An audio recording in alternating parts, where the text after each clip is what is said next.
Les menaces de la CEDEAO sont crédibles. Tout d'abord, moi je pense que la CEDEAO actuellement est poussée notamment par la France.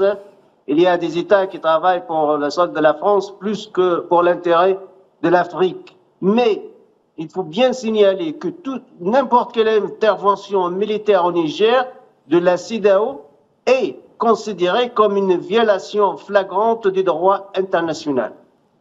Il y a une négligence totale, silence radio à propos du droit international et du Conseil de sécurité et du chapitre 7 de la charte de l'ONU. Parce que toute intervention militaire dans le monde, que ce soit en Afrique, en Asie, en Europe ou peu importe, doit passer par une résolution au sein du Conseil de sécurité en activant, en appliquant le chapitre 7 de la charte de l'ONU qui permet à une coalition militaire d'intervenir quand la paix mondiale est menacée.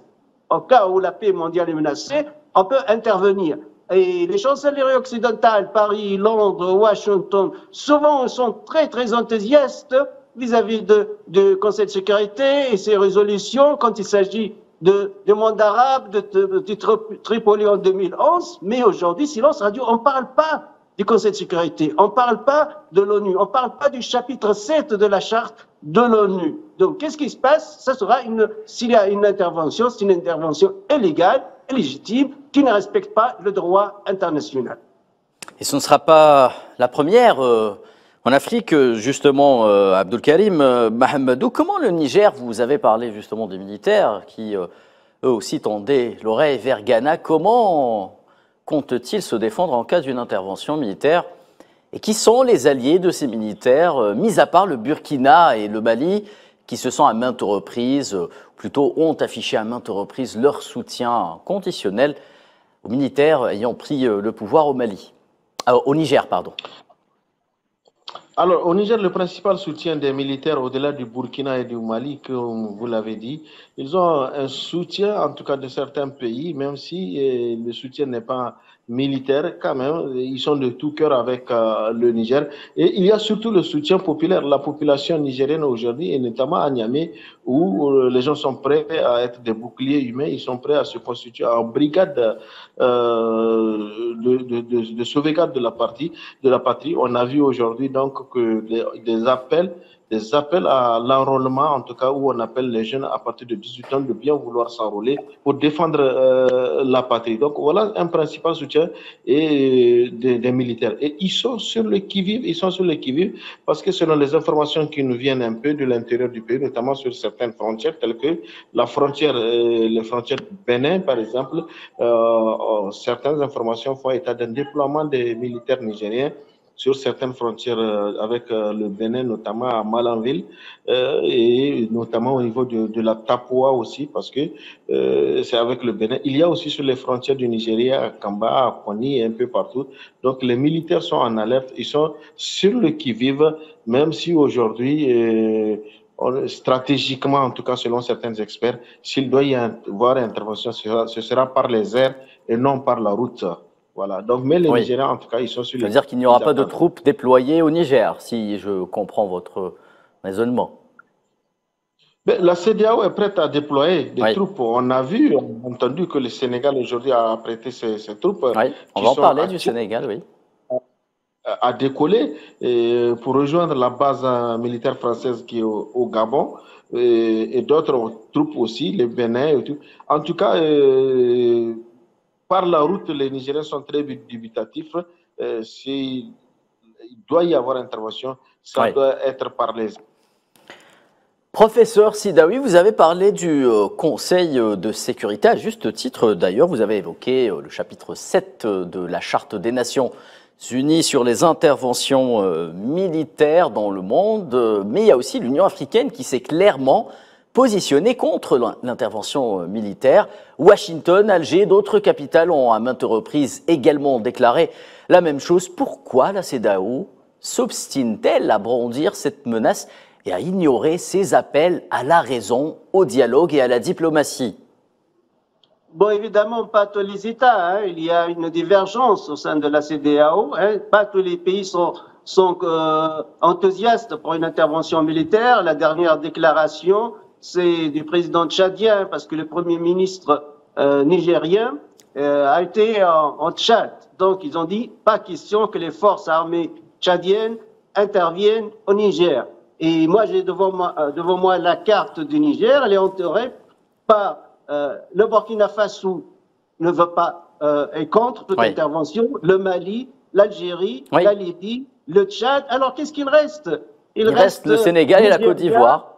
Bénin, Côte d'Ivoire est poussée par la France. Nous savons bien les relations étroites entre la Côte d'Ivoire et la France. Donc, la majorité des pays voisins, que ce qui se passe au Niger les concerne directement, parce qu'ils ont des frontières avec, sont contre cette intervention militaire. Et évidemment, Washington aussi n'est pas enthousiaste. L'Union africaine était claire. Alors, qu'est-ce qu'il reste? À mon avis, c'est la France, c'est Paris qui se voit en train de perdre toute l'Afrique après le Burkina Faso, le Mali, la République centrafricaine et avant tout le Rwanda. Aujourd'hui, ne veut pas perdre cette mine d'or, cette mine d'uranium, ne veut pas perdre ses intérêts d'uranium au Niger, ni plus ni moins. Mais depuis quand on compose des armées et on prépare des armées afin d'installer une démocratie par le biais des chars? On a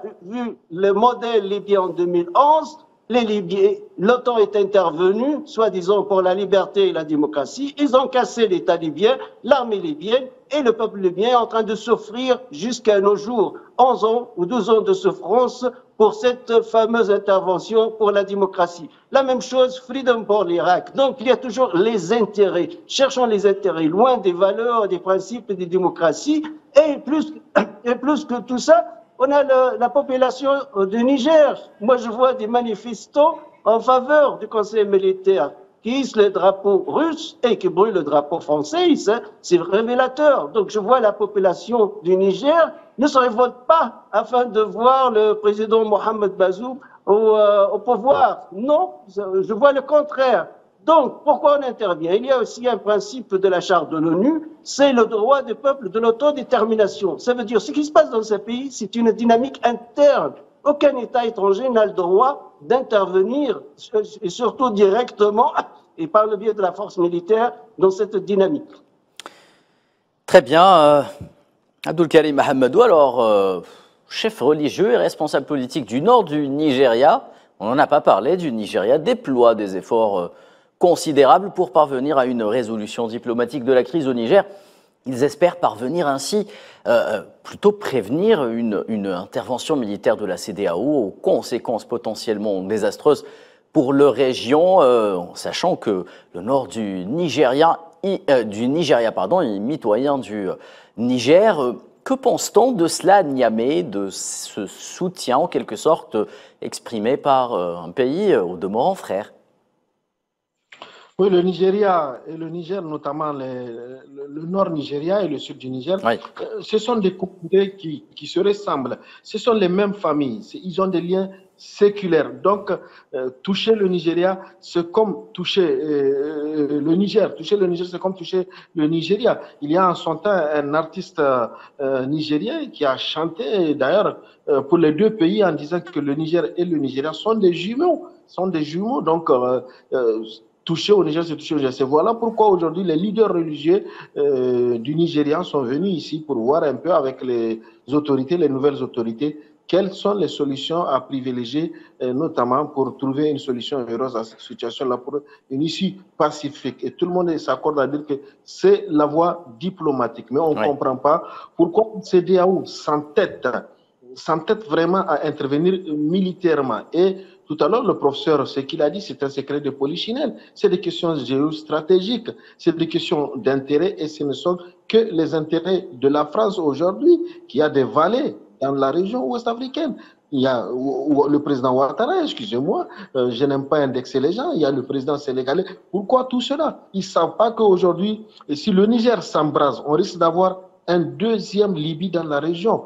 Et aujourd'hui, avec le Nord Mali, on a les djihadistes qui sont là, qui sont au port de Niamey. Niamey est la capitale la plus proche des zones des terroristes. Alors, si Niamey s'embrase, ce sera un sanctuaire aujourd'hui. Talon ne le sait pas peut-être, mais il y a des djihadistes chez lui qui sont en train d'attaquer. Ils vont sanctuariser toute la zone, notamment du Sahel, de la zone des trois frontières du Sahel jusqu'au golfe de Guinée, ce qui va toucher le Bénin, ce qui va toucher le Togo et même la Côte d'Ivoire. Oui. Alors, il n'y a pas intérêt, si ce n'est pas qu'aujourd'hui, il y a des intérêts de certains pays occidentaux tels que la France qui sont en train de défendre. Moi, je ne vois pas un autre problème, je ne vois pas un autre intérêt, en tout cas, en dehors de cela. C'est des intérêts de la France qui sont en jeu, c'est cela que les gens veulent défendre et rien d'autre. Professeur Sidaoui, justement, Mahamadou Abdelkarim vient de parler de terrorisme à juste titre et l'on constate que depuis le déclenchement de cette crise le 26 juillet dernier au Niger, l'on entend parler de mouvements, de groupes terroristes ici et là, dans les alentours, dans la région Sahel. Comment expliquer cette concomitance des événements? Je m'appuie sur les déclarations du Conseil militaire du Niger. Ils ont dit que les forces militaires françaises qui sont présentes sur le sol de Niger, ils ont attaqué une base, puis ils ont libéré d'une prison des djihadistes africains, terroristes, et les ont libérés. Oui, rappelons qu'il y a eu un démenti du Quai d'Orsay, juste pour rappel. Démenti, oui. Ça reste un démenti du Quai d'Orsay. Et pas uniquement Burkina Faso aussi, le Burkina Faso, les nouveaux chefs de Burkina Faso, ils ont accusé la France de soutenir les terroristes, les djihadistes dans la région. Et pas uniquement le Burkina Faso ou le Niger, le Mali aussi. Les chefs militaires du Mali, ils ont accusé officiellement la France de soutenir des éléments terroristes dans la région. Et ce n'est pas nouveau. L'instrumentalisation du terrorisme, ce n'est pas nouveau. Personnellement, j'ai publié 2 bouquins en français et en arabe sur Daesh, Al-Qaïda, etc. Et j'ai bien expliqué qu'il s'agit d'une instrumentalisation mondiale. Les grandes puissances, ils utilisent ces forces afin de déstabiliser les États qui ne sont pas en harmonie avec leur politique internationale. Dès qu'un État se rebelle contre des directives de Paris ou de Washington, alors là, on fait bouger les éléments terroristes. Donc, on a 3 déclarations que le Quai d'Orsay démentit ou accepte. Évidemment, ils vont mentir, mais on a 3 déclarations officielles de la part du gouvernement de Burkina Faso, de Mali et du Niger, que la France soutient et alimente et arme les terroristes djihadistes dans la région. Très bien, professeur Abdelkarim Mahamadou. Alors, dans une lettre adressée, justement, une lettre qui va s'afficher d'ailleurs sur votre écran, adressée au président sénégalais Macky Sall, un député a tenté de lui rappeler que toute autorisation de déclaration de guerre est une prérogative au Sénégal qui est au demeurant exclusive au Parlement. Comment avoir de la crédibilité pour établir un ordre constitutionnel dans un pays étranger et le violer dans le même temps chez soi? Oui, c'est tout le paradoxe et on ne comprend pas pourquoi aujourd'hui la CEDEAO justement s'entête à vouloir s'en prendre au Niger. Et il est parvenu et il est là à vouloir violer la Constitution, à emprisonner des opposants pour se maintenir au pouvoir. On ne sait pas pourquoi aujourd'hui cette politique de 2 poids, 2 mesures. C'est le cas en Côte d'Ivoire, par exemple, avec Alassane Ouattara, qui a violé la Constitution, qui a fait un coup de... qui a orchestré. Oui. Oh, on a un problème de connexion. Allez-y, on vous entend de nouveau, Abdelkarim. Il semblerait un problème de liaison. Nous allons de suite tenter de joindre Abdelkarim Mahamadou. Je vous repose la même question, professeur Sidaoui. Ce double discours, imposer un ordre constitutionnel dans un pays, le violer chez soi, est-ce au demeurant logique? Évidemment, il n'y a aucune logique. C'est la continuité. Comme j'ai dit, dès qu'il y a des intérêts menacés des puissances occidentales, notamment la France, dans le cas de Niger, il faut mobiliser tout, la mobilisation totale, évidemment, des gouvernements que eux-mêmes ne sont pas légitimes, qui sont venus par le biais de la force militaire, aujourd'hui se présentent comme des donneurs de leçons de démocratie à un gouvernement apparemment populaire, ce qu'on voit, en tout cas ce qu'on voit avec les images. Donc, il y a une hypocrisie totale. Oui, mais qui n'a pas été élu, professeur, ce gouvernement. les élections, il y a ce que nous appelons révolution, coup d'État, des élections. Les élections, ce n'est pas la lampe d'Aladin qui va résoudre les problèmes des pays africains. On a vu qu'en Libye, il y a eu des élections en 2014, ces élections, où les résultats de ces élections ont déclenché une guerre civile. Oui. Non, chaque pays a sa propre dynamique interne. Sociologiquement parlant, chaque pays, il se gouverne comme il veut. C'est contre la charte de l'ONU, contre le droit international, d'intervenir et de changer un régime par la force de l'extérieur. Oui. Ça, c'est bien marqué sur la charte internationale. Et comme je vous ai dit, la grande preuve, c'est on néglige, comme s'il n'existe pas le Conseil de sécurité. Pourquoi? Nous savons bien pourquoi la France ne parle pas du Conseil de sécurité ou n'a pas présenté une résolution au sein du Conseil de sécurité. Parce qu'elle serait rejetée immédiatement. Mais pourquoi? Parce qu'ils ont peur de l'usage du droit de veto, que ce soit de la Chine et de la Russie. Ils ont peur qu'on bloque cette résolution. Donc, il faut négliger le chapitre 7 de la Charte de l'ONU, comme ils ont fait les Américains, les Britanniques, les Espagnols, les Italiens en 2003, puisqu'il y a une menace russe, même française à l'époque, d'utiliser le droit de veto. Allez, on va faire une coalition, on entre, c'est la loi du plus fort. On va entrer, on va libérer l'Irak, et là, on parle freedom for the Iraq. Donc, c'est une hypocrisie totale ce qui se passe au sein de la CEDEAO. C'est une hypocrisie totale. Malheureusement, certaines chancelleries, certains États sont téléguidés par la France. Même les Américains, ils ont pris une distance. Et comme j'ai dit, on néglige le droit international, c'est comme s'il n'existe pas. Professeur, nous restons avec vous parce qu'on a un peu de mal à joindre Abdulkarim Mahamadou qui, on le rappelle, se trouve à Niamey où les conditions peut-être, on peut l'imaginer, sont un peu difficiles actuellement. Alors, est-ce que la CEDEAO, professeur, a réellement les moyens de ses ambitions Où est-ce que ce sera Oui, professeur. C'est une très bonne question parce que j'ai fait une analyse sur ma chaîne YouTube, j'ai fait une vidéo, j'ai les chiffres.